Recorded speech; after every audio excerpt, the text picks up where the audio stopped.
Welcome back, everyone, to a brand new edition of Getting Color right here on the BigVitoBrand.com. And I am Virtue, being joined by the man himself, former WCW hardcore champion, legend, Big Vito LaGrasso. What's up? What's going on, people? Hope everybody's doing good.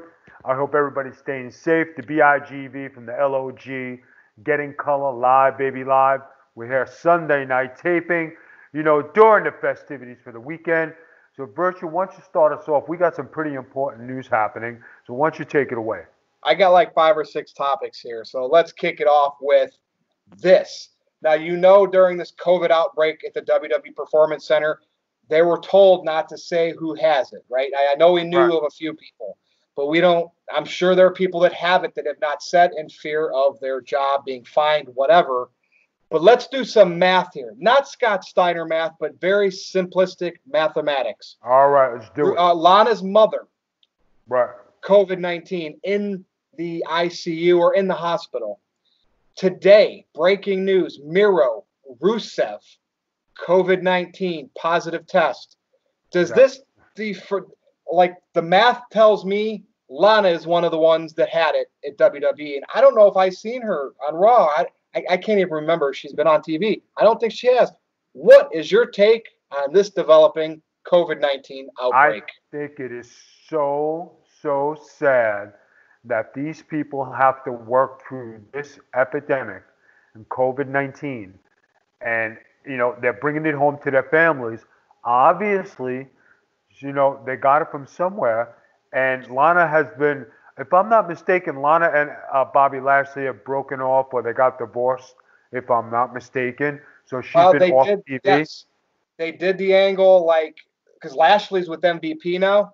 So they kind of did the angle I want a divorce. And next thing you know, guess who I have not seen? Lana. Right. So it could be that she's home with COVID-19, taking care of her parents. And then, if her husband comes out and says, hey, listen, I got the disease too. It's just like Renee Young. Renee Young went home. Moxley stayed out. She had it. He didn't.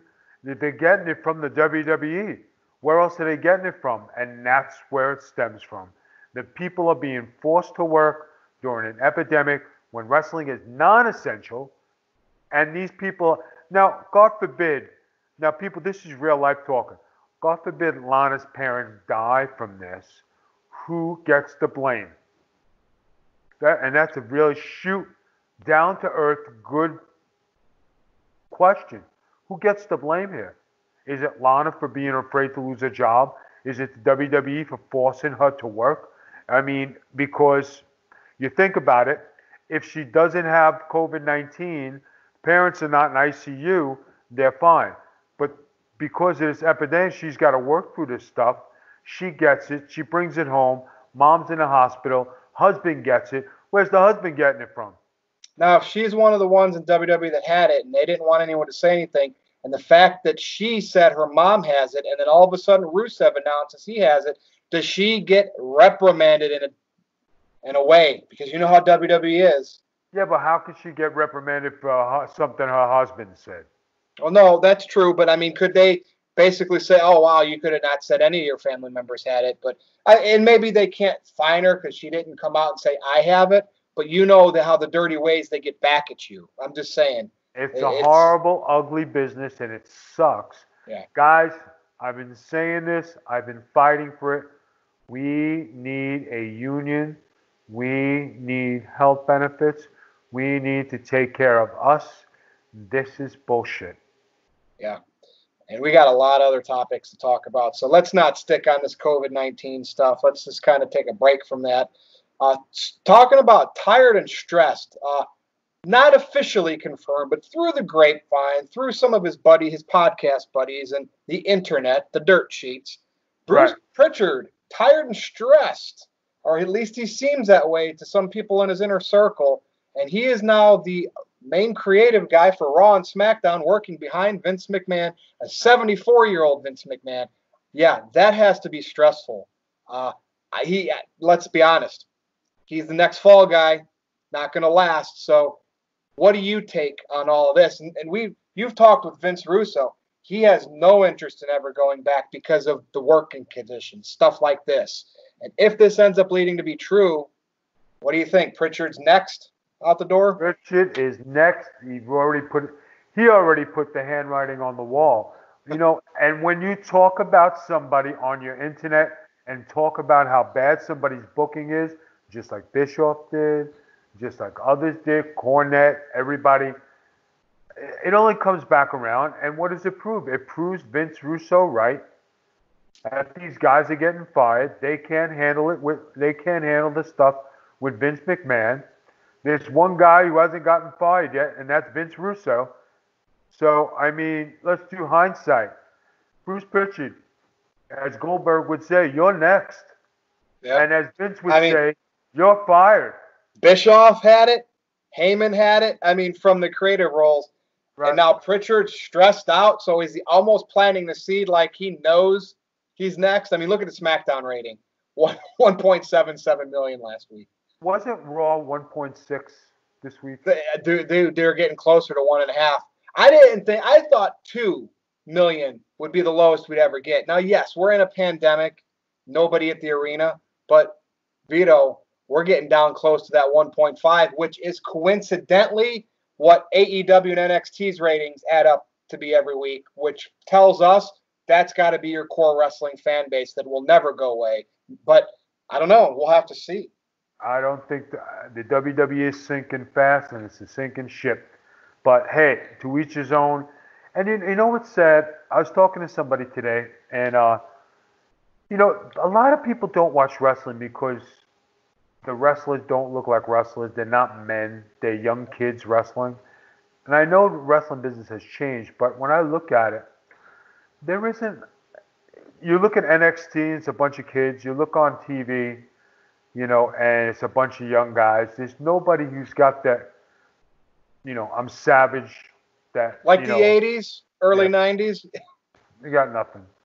Yeah, huge difference. I went back and watched like Savage and Hogan and some of those great feuds, and just the whole. You go to watch those, and then you see the rest of the card, and you look at everybody. I mean, look at John Tenta. Earthquake. He was like 27, 28 years old when he had that program against Hogan in 90. Right. Big dude. He looked like a man. He might have looked older than he was at that time, but dude looked like a man. Looked like an opponent for Hulk Hogan. Just saying. It's just sad. It's just sad the way wrestling has gone down. And to be honest, people, I don't even watch it. I catch the clips and the highlights. That's how come I'm knowledgeable of everything. But guys, it's not worth wasting a penny of my time. Unless somebody was going to pay me to sit there and watch it. But I have no reason to watch it. It's not interesting. Yeah. Well, I try to dig for interesting stuff. And the indies are trying to open back up. There's actually been some shows, but it's weird. Like I'm looking online and they'll have the rings. Some of them have been outside. People scattered. Maybe not even 100 people there. And granted, some indie shows, that's all they can draw. Enzo has announced he's kind of working with Pillman's son, which is kind of cool. Pillman's son actually is in AEW. I like seeing this because, granted, I don't know what bookings he has, but he's claiming he has bookings set up, Enzo, and he's going to tour for the Indies with the WWE Cruiserweight title that he had back when he worked with WWE. Right. I don't know. Usually you don't see wrestlers do that, carrying their old WWE belts with them. So I just want to ask you, is this Enzo being Enzo, sticking it to the Fed? Or maybe, just maybe, are they talking with Enzo again? Just because the way everything happened with Riddle and Enzo kind of got dismissed unfairly, and he was a draw, sold merch, had a fan base, polarizing. What's your take on Enzo? We like talking about Enzo. Enzo is probably the most entertaining guy they have. I wish they never got rid of him. Him doing that with the Cruiserweight title, hey, he's getting recognition for being a Cruiserweight champ, and he never lost a title. So, I mean, so why shouldn't he go tour with it? I would. It's just like when you're in Puerto Rico and I held the Intercontinental Championship. You bring it to different indie shows to give it credibility when you win. So this way, when you go back to the originator, it means something. So you're giving credibility to the belt. So if he goes out and he's winning, and he goes to Japan and he's winning, and he's the cruiserweight title, champion, hey, great for him. I think it's a good thing. Is he going back to the WWE? I think they'd be a little bit more quieter. I don't think the shock factor they like, but I don't think there's a WWE connection. I just think he's doing it, make money, and do his thing. But you know what, Vito? There should be, because that's foolish. The fact that he was an innocent man and they did not bring him back. And look, I understand he wasn't the best. At the time he was a little cocky in the locker room and rubbed a few people the wrong way. But I always thought Vince McMahon liked those Shawn Michaels backstage type of guys that were a-holes. If they drew money, Enzo sold. Him and Big Cass at one point were like top 1 or 2 selling merch on WWE Shop. That's bringing in WWE revenue. I don't know. It's just weird. They didn't bring him back. They definitely moved the needle. And the WrestleMania where they were supposed to win the titles and they gave it to the Hardys was their shitstorm going downhill. Yeah, and then they broke them up, and we all know what happened from there. All right, get out of this mess. All right. You were in ECW. Yes. Were you in there when Taz was there? Yes. Do you know much about this fuck the world, whatever, FTW title? This was like something Taz made up, right? Some title like yes. What's a little bit of the history behind it? Because he brought it back, and I think it's the original title belt from his collection, to put it on Brian Cage. Now, a couple things. I want to know a little bit the history behind this. I think it was just kind of a Taz thing from his trophy, from his mantle.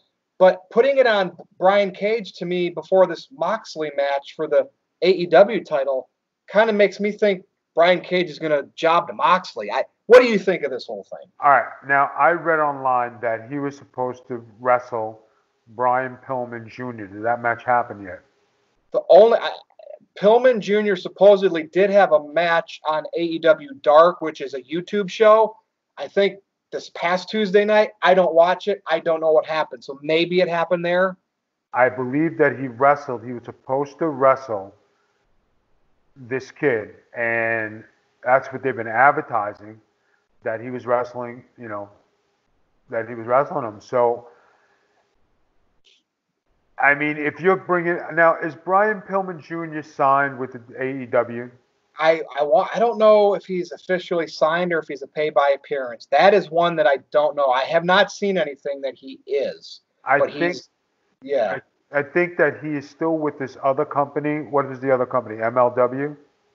Yeah, something like that. I think it is MLW. Is that Major League Wrestling? Yeah. So, guys, you know what?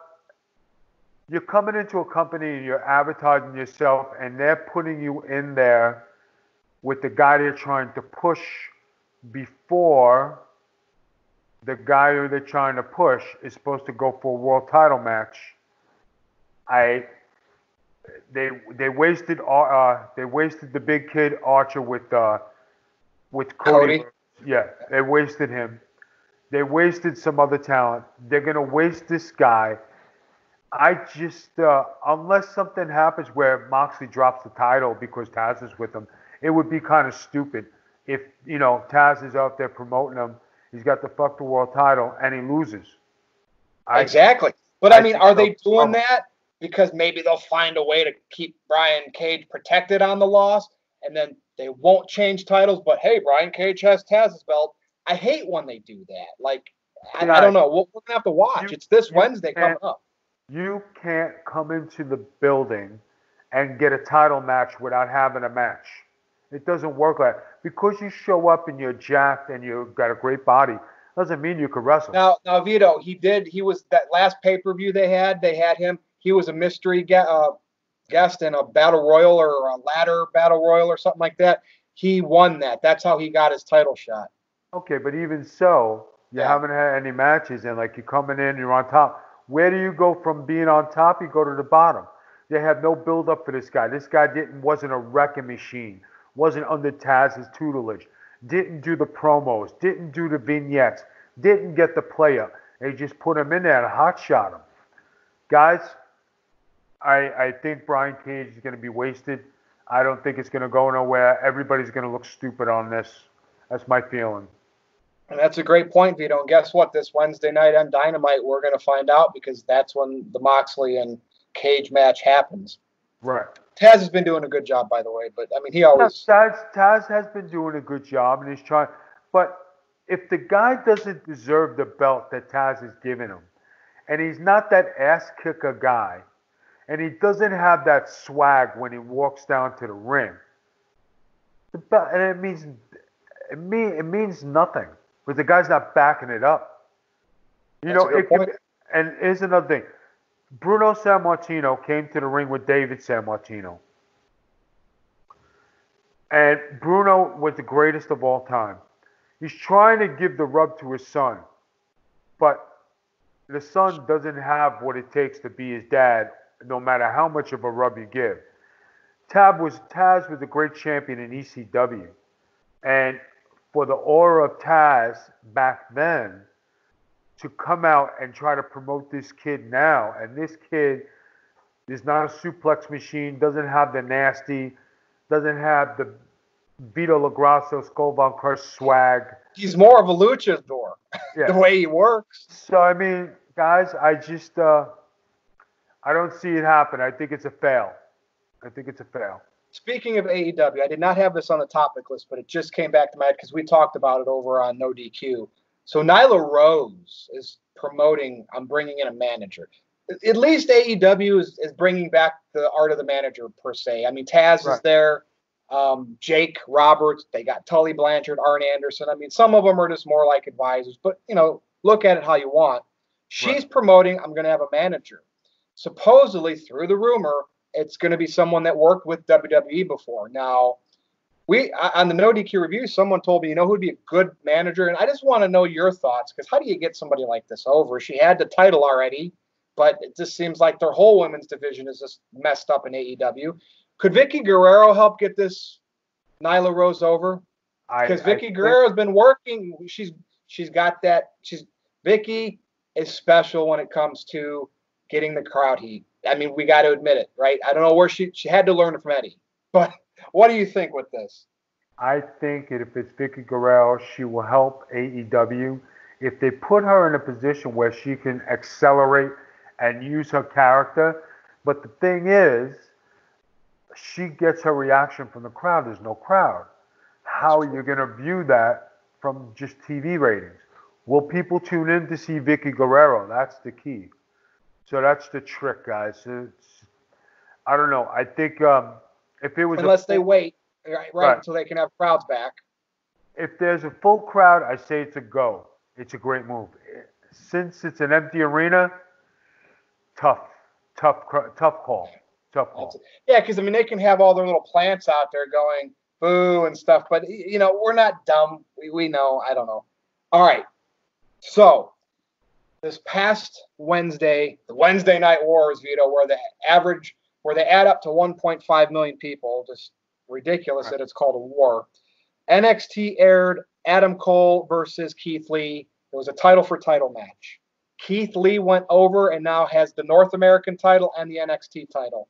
About a week or so prior to that, leaks online showed a celebration of him holding two titles.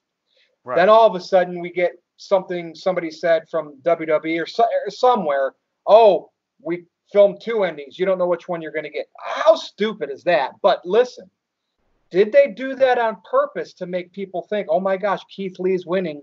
We got to tune in as a ratings tactic because everybody knew the AEW main event was going to be Orange Cassidy versus Chris Jericho. Now, numbers came in. NXT won again overall, but AEW wins this 18-49 demo. The Jericho Cassidy match did like 200,000 less or 250,000 less than the Lee and Cole match. But guess who won the demo? AEW. What is your take on this? And was this a ratings tactic by that leak by WWE? I think maybe they leaked it to just gain an edge. I mean, they were going against Chris Jericho, and who is Keith Lee compared to Chris Jericho? Nobody. Good point. So, I mean, when you look at this, the narrowness of margin of victory between the two companies, guys, it's not that important because nobody's really drawing anything. If you notice, you're winning by 50 or you're losing by 50. So it's a sway of how it's going. If you got a good show going on, the people are going to stay and watch. If you got a shit show, they ain't staying no matter who you have come out for the main event. So I just think, in my opinion, guys, I the way that they're promoting each other and they're going at each other and they say it's not a ratings war, it's a ratings war because they want the props to say, hey, we got a better company, a better product. But Yeah. I just see AEW slowly declining. That's a great point because before these last 3 weeks, now sure they're winning the demo, but I mean, you even have Jericho, which we'll talk about him more shortly, Right. like pounding this demo online. And that's just so unlike Jericho to just focus on stuff like that on social media. Now, yeah, we know he's probably getting paid handsomely by Tony Khan. Tony Khan's a social media warrior himself. It's just strange that the whole time AEW and NXT have been battling each other, the only time AEW didn't win ratings was right around the Survivor Series time where they actually brought NXT up to the main roster. So I think people were tuning into NXT to see how the Survivor Series stuff kind of played out up until recently. And when you say decline, that's a great analogy because 3 weeks in a row, overall, people have favored NXT. Yeah. Guys, I hate to say it, but they're really not putting out a good product. They're putting out all these flips and flips and flips, and they're pushing the wrong guys, and guys who should be going over are doing jobs because the boys are booking. I just don't like it. And, I give props to Chris Jericho because he's working with all these young guys and giving them the rub. And they don't have to win or go over. They just got to be able to have a good match with Jericho to get elevated to the next level. Yep. So, guys, I mean, you pick your poison here. You're either going to watch NXT, you're going to watch AEW, and the best man wins. So, I mean, it's just a toss-up. Well, and NXT, winning the overalls here the last few weeks. I mean, look, they're pushing Keith Lee, big dude. I don't know if he's over or not. Killer Cross, Karrion Kross. I think he was trained by Disco. Just a savage-looking dude. So they're getting like maybe more wrestlers that look like, beasts and intimidating. Maybe that's part of the reason we're going to have to kind of watch the next several weeks and see how this all plays out. Now, are you ready for? Want to know? Go ahead. Who has a good look? Who? It's that kid, Ciampa, with the beard. Oh, Ciampa. Yeah. And he's a smaller guy, but he's got an intimidating look. Right. Now, there's a guy who was doing good, and he said, I'm not going to the main roster. I'm staying on NXT. I'm not moving. I'm not doing anything. And I read something that he is not happy because creative has nothing for him. Well, you kind of put yourself in a predicament because you can only do so much in one place until they really have nothing else for you. So it's time for you to move on. Yeah. So at this point, move on.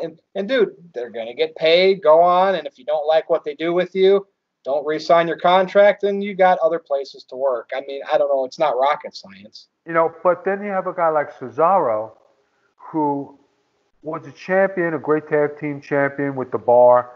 He did a couple other things. They tried to push him. They don't like his accent. They don't like the way he talks. But, there's a guy who's been, biting at the bit for years. And he's a great wrestler. And they don't do shit with him either. Yep. And it's the nature of WWE and Vince McMahon's vision.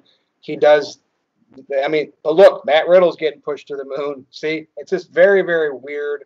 It's the Vince McMahon theory. He always does what he wants to do. It's tiring. It's tiring. All right. Here we go. Main event time. Chris Jericho. Right. So I put a little tweet out there a few days ago, kind of not calling out Jericho directly, but just saying this is strange behavior that he is out there defending when they lose ratings, and he's defending demos. Oh, but we're winning demos. And Jericho's always been focused. You didn't see him doing this in WCW during the wars back then. You didn't see him do this with WWE. He went to New Japan. He always focused on what he was currently doing in the feud and making it seem very important. He's had many great feuds, many great matches. Now it's like he's taken offense to him working with Orange Cassidy and fans who are eaten up by ratings all the time saying, you're losing the ratings. Is he leaving AEW when his contract's up? You know, somebody told me, oh, he'll go wherever pays him the most money. I don't know. Part of me thinks Jericho's getting a little tired with AEW. I don't know. Do you see something? Do you get a feeling of something from being in the business? I think that Tony Khan going on Twitter and boasting the demographic, right? Yep. Who is Tony Khan in the wrestling business? Nobody. He's a mark. He's a money mark. We know this. He might be a nice man. He probably does the right thing. He's a good businessman, okay? But when you wrestling respect, zero accountability. Chris Jericho doing it so people will tune in and say, hey, we're winning the demographic. Now, Chris Jericho fans are listening to Chris Jericho. Yeah, we're winning the demographic. But you're not winning the overall unless you get into the analytics of things, which I'm not into. So when you look at it, I look at the final number. There's 50,000 more for NXT, and AEW lost, and that's the way you look at it. Do I think Chris Jericho is getting tired? I think when they first started this, it was going to be one way, and then it kind of swayed to another. And if Cody Rhodes is the focal point and working with Tony Khan, the way it's perceived, you know, maybe it's time. You know, Jericho. How long did he sign? Did he sign a 2-year, 3-year contract? I don't even think it was that long. I honestly don't even know exactly what it is. So it could be 1 year. It could be 2. Let's say 2 years. Yeah. He's in the second year. They're approaching the second year. 1 more year of this, Jericho's done. Where does Jericho go? He's going to finish off the WWE. He's going to do his thing. They're going to bring him in. They're going to make him great. They're going to give him the Hall of Fame. Then they're going to give him the Kurt Angle and everybody else treatment. They're going to job the shit out of him, make him look foolish, and they're going to send him off into the sunset. He's too smart for that, or will he go just to get their money? Listen, you can never have enough money. Kurt Angle did, yeah. Bruno Sammartino did. They gave him $6 million to come back. Yeah. Guys, it's a money game. Chris Jericho's got a lot of respect in the business. He knows what he's doing. And when he and let me tell you something. If Chris Jericho leaves AEW, shut the doors. Just shut the doors. Exactly. And I liked what he did in New Japan because he only went over there and he just had a couple hot feuds, main events, and he brought the Western style, the Jericho style to New Japan, and it really needed that. It really needed to break away from the Dave Meltzers, you know, the Okada and Omega matches. So I like Jericho doing that stuff. AEW, I was just kind of like scratching my head when he did it, and here we are, and it just, I don't know, man. Well, I think he will end up back in WWE, right? I do, but I don't know when. I just always feel like he knows that, you know, Vince might have been pissed at him for going to AEW, but when it's all said and done and he's not there anymore, Vince, you know, I mean, look, Warrior went back for a Hall of Fame induction. You know what I mean? Yeah, they're all, and Vince didn't get a chance to fuck the Warrior because if he would have still been alive, he would have jobbed them out somehow, and that's the way it is. Guys, just watch it. You see it happen all the time. Chris Jericho, you do a great job with AEW. You're entertaining. I tune in to, if I know you're wrestling or gonna cut a promo, I tune in for you and you only. That's the only part of AEW I want to watch. And if he does go back to WWE, so be it.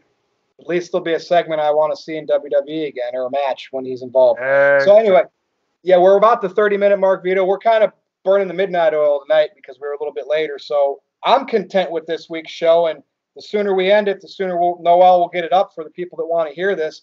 So with that said, do you have anything to say in closing? Aaron Riff, you know, still doing the wilderness. I'm in love, you know. Bridges and lakes and forests and trails. It's pretty emotional. I mean, he did put on, in closing, you know, when he took you to WrestleMania, he got you to nosebleed seats, but when he went with his girl to New Japan, he got front row seats. I'm just throwing it out there. That's all. That's Aaron Rift for you. And, dude, we'll see. I mean, again, Aaron Rift, Where's our deal? Why is Getting Color not on the No DQ YouTube channel yet? Come on, we'll outdraw your shows even. Oh, that's right. Wow, that's tough. So anyway, thank you for watching. This has been Getting Color with Big Vito. You can follow him on Twitter at the Big Vito Brand. I am Virtue. You can follow me on Twitter at NoDQ_Virtue.